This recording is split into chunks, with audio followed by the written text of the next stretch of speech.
Good morning. It's marathon morning. I'm so No, I'm actually not nervous. I'm really anxious and excited. I don't know what I'm saying. Okay, bye.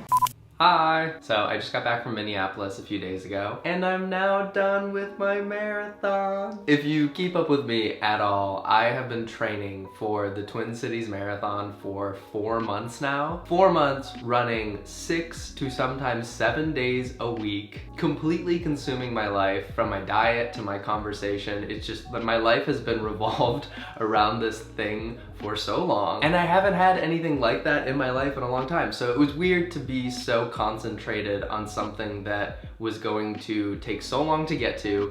I was hopefully going to complete it, and then it was just going to be done. So it's weird to be here now. Okay.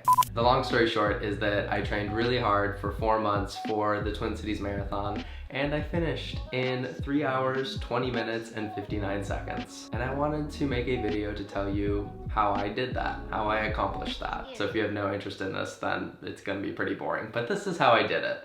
And quick note before we begin, thank you so much for all the money that you guys raised for Glisten this week. If you want to go donate, there's still a few days left of the campaign, so there might be a donate button right there or right there, but if not, click the first link in the down bar and go donate maybe $1 or $26, $1 for every mile that I ran. It would mean a lot. The campaign's still going and there's still time, but thank you, and on to the video. I've always been a runner. I ran track and cross country in high school and cross country in college as well. So running is nothing new to me. When I signed up for the marathon 4 months ago, I already had about a month or 2 months of light running training under my belt, of running like 3s, 4s, and 5s. So when I started 4 months ago, I was already kind of in the swing of things and I was ready to go. Since I know myself and I've been running for quite a long time, I knew that running 8-minute pace for the entire 26.2 miles would be very doable. It'd be tough, but I know I could do it. I know based upon my other times and my other races I've done that it's something that I could do. So my initial goal, aside from finishing, was going to be to hit that 8-minute pace and break 3 hours and 30 minutes for the marathon. And I did that and I feel so proud of myself. But essentially, I didn't even really follow a training plan. My brother and my sister have run a lot of races, so I just kind of roughly asked them what I should do. And at the bare minimum, they essentially just said, it's all about your long runs. Everything in between doesn't really matter as long as you can hit those long distances. And when you get on the starting line race day morning, you know that you can finish that distance. That's the most important thing. The endurance aspect of it is the most important part. And it's really, really hard to wrap your mind around what it would feel like to run 26.2 miles straight without stopping. The whole time I was training, I'm like, what is my body gonna feel like? Like, what is it going to feel like to go through that pain? I knew it was gonna hurt, but I had no idea what that was gonna feel like. I've never really experienced a pain like that, so I was just really curious what it was gonna feel like. And honestly, it went so well that it didn't feel that bad. So yeah, over the course of the training, every 2 weeks or so, I would level up my long run. So I started off with running like a 10 mile, and then 2 weeks later I'd run a 12 mile, and then 2 weeks later I'd run a 14, and so on. And I built all the way up to 21.5 miles about 2.5 weeks before the marathon, which it wasn't that hard for me to commit to doing something like that. If I do another marathon, I will concentrate so much less on getting in the miles in between those long runs. Because in my mind, I had convinced myself that I needed to get as many miles in as possible, and it was 100% going to make that 26.2 miles easier. But I don't think that's the case. I think next time, if there is a next time, I'm going to focus so much less on doing tons of like middle ground long runs and really focus on those really long runs. But yeah, I can't talk highly enough about it. I ran it with my sister, which really, really helped me. It was so nice to have someone there the days leading up the marathon to bounce questions off of and to confide in and to talk about parts that I was, curious about or excited about, and to have her talk back at me, and it wasn't just going to be me by myself alone. It would have been so much less fun. Like, there would have been so much less excitement if I was doing it by myself. So to have my sister run it with me and have my sister be there almost every step of the way was just really great. It's really special and really cheesy, but really great. I did not sleep well, like, at all. The 2 to 3 nights leading up to the marathon. I was a little bit nervous, but I was just very excited. Like I knew I was ready. I knew I had put in the time. I knew I had put in the miles, and I just wanted to fucking do it. I had gotten to the point where I'm like, I just need this to be done. Like I know I can do it. I just need to do it. So race day morning, I woke up at 5 a.m. for the 8 a.m. race, and I truly feel like I did not sleep a wink, but my adrenaline was going so much and I was so excited and so ready that it didn't matter. My sister and I woke up at 5 a.m. and we were listening to tons of music and we were just getting amped up. We ate a piece and a half of toast with almond butter and honey on it, and then had like 3 cups of coffee, and then also like 2 glasses of water. Because we made sure that we were up a few hours before we were actually going to race, I was not worried at all that I would get a stomach ache or a cramp or anything like that. I highly recommend being up very early before your marathon if you're gonna do one. So we did all of that, and then we got dressed. It was so cold, oh my god. I was training in Los Angeles and it's like in the 80s here, and I ran it in Minnesota and it was like 41 degrees when we woke up. So significantly different, and I had no idea what to wear because I didn't want to get hot, but I also really didn't want to get cold. So I ended up wearing a short sleeve, shorts, a long sleeve, and then gloves and a hat. And I knew that I could shed layers if I was going to get too hot. But honestly, I was cold the whole race and I really didn't want to shed anything. I had my gloves on for like half the race.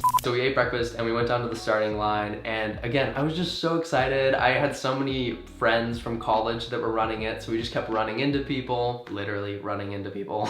We were down there about an hour early, and I have this beet mix that gives you energy and hydration, so I drank that with some water, and then I have these pills that are supposed to make your legs not get sore during a really long race, so I took some of those too. And then other than that, I just like lightly stretched and just like mentally prepared that as soon as I start, I'm on the road to finishing. As soon as I'm done with it, I'm done. And I know that's like a simple concept, but I had been training for 4 months and I had never gotten to that point. So to just begin the race, and in theory, as soon as I stop running, it's all over. It was like such a comforting thing that I latched onto the entire time. The race itself was like really fun, and I was really surprised about that. I went into it promising myself I was gonna have a damn good time. We're out here to have a good time. Everyone be positive, everyone be happy. My dad took all these photos of me and I was just like beaming the whole race. Like I was genuinely so happy to be out there and running. Like I look like a total dork, but I was so happy and so excited to finally be racing and to be running with my sister and to see my family cheering at like 4 different spots and to see college friends. It was so amazing, and it just went by so quickly. I will say, if you need a marathon to run, the Twin Cities Marathon was amazing. There were people every step of the way. There were spectators on all sides of the race the entire time, which I really enjoyed because it was nice to have people cheering for you, but it also held me accountable. Like even if I wanted to stop, I am too proud to stop in front of people, I guess. So even if I had like a moment of weakness where I was like, oh, it'd be so great to walk right now, I would see all those people and it would feel weird to kind of give up right in front of them. So that was surprisingly really helpful. I haven't run a race in a really long time, so it was nice to have people there for you the whole time, and to like read all the cute signs that people had out with them, and that people had like written all these cute messages about running and about finishing, and a lot of them were about drinking. A lot of them were about like drinking and eating after the race, which was a very positive reminder.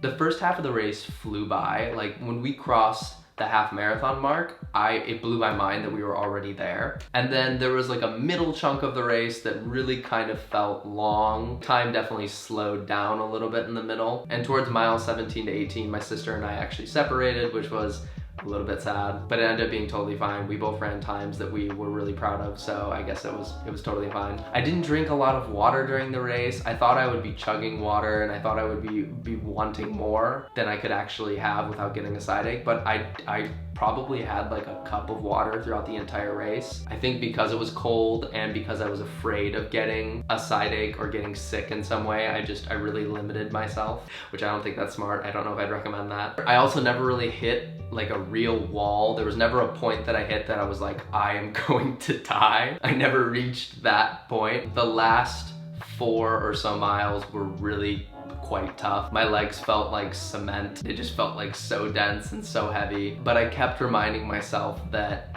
there was only, 4 or 5 miles left and that I had done that dozens of times. 4 or 5 miles was like the lowest I was training at, so I'm like, this is easy, I can do this. I did it every day for the past 4 months. You go, Connor. You fucking go. I was my own biggest fan.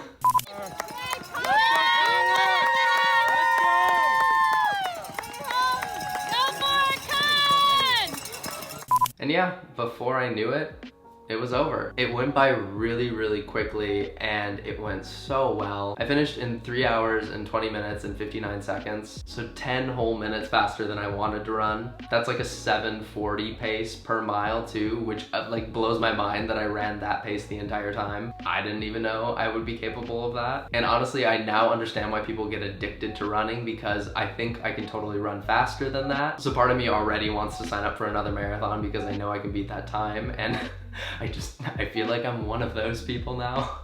If I can condense the full experience into a few pieces of advice, those would be: concentrate on long runs and do not take your training too seriously. The middle stuff is important, but the long runs are really where it's at. Number 2 would be have fun. It's supposed to be such a fun experience, and if your race goes well, there's no feeling like it. It sounds so cheesy, but finishing that race and the whole day of and the day after, I felt like euphoria. I just felt genuinely accomplished, and there was nothing greater than that. I don't know why I'm making a list because I don't have too many more, but number 3 would be run with a friend. If you can find someone to run part of it with you and then you guys separate like my sister and I did, or the whole thing, do that. It made it so much more fun. My sister and I were like making comments about people, or making comments about, not like in a shady way, making comments about like signs and making comments about the cute dogs. The whole time I kept commenting like, look at that Labradoodle, or look at that Dalmatian over there. So it was really nice to have someone to bounce things off of the whole race. I don't know how much longer I can make this list. Me, tapped out at 4. Number 4 would be positive during the race. Really allow yourself to put everything into a positive perspective. It helped to remind myself that it's just a race, it'll be over soon. When I got to markers like mile 20, to be like, oh my god, it's only 6 miles left, I've done this before, I can do this, it's literally downhill from here. There were people putting their hands out asking for high fives, and like, go take a few seconds and give them a high five. That positive mindset really got me through it, and I think really made the experience as enjoyable as it was. I never in a million years thought I would run a marathon, and I never in a million years thought I would actually enjoy it. I guess that's all the advice I can give.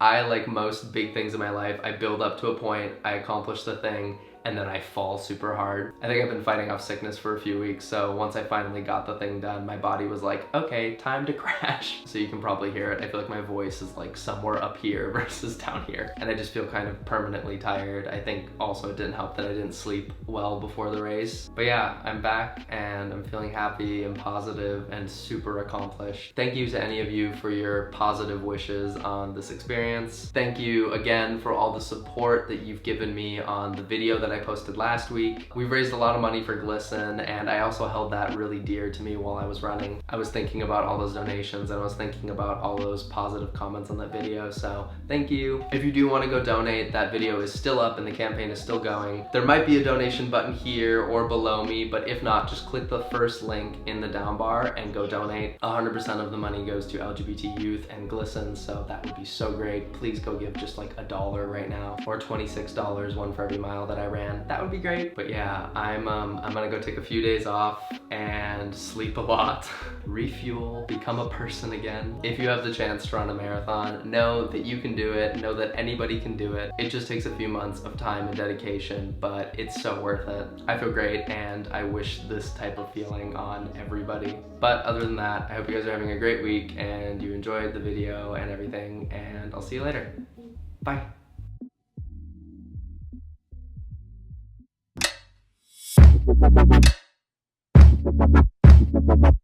Thank you.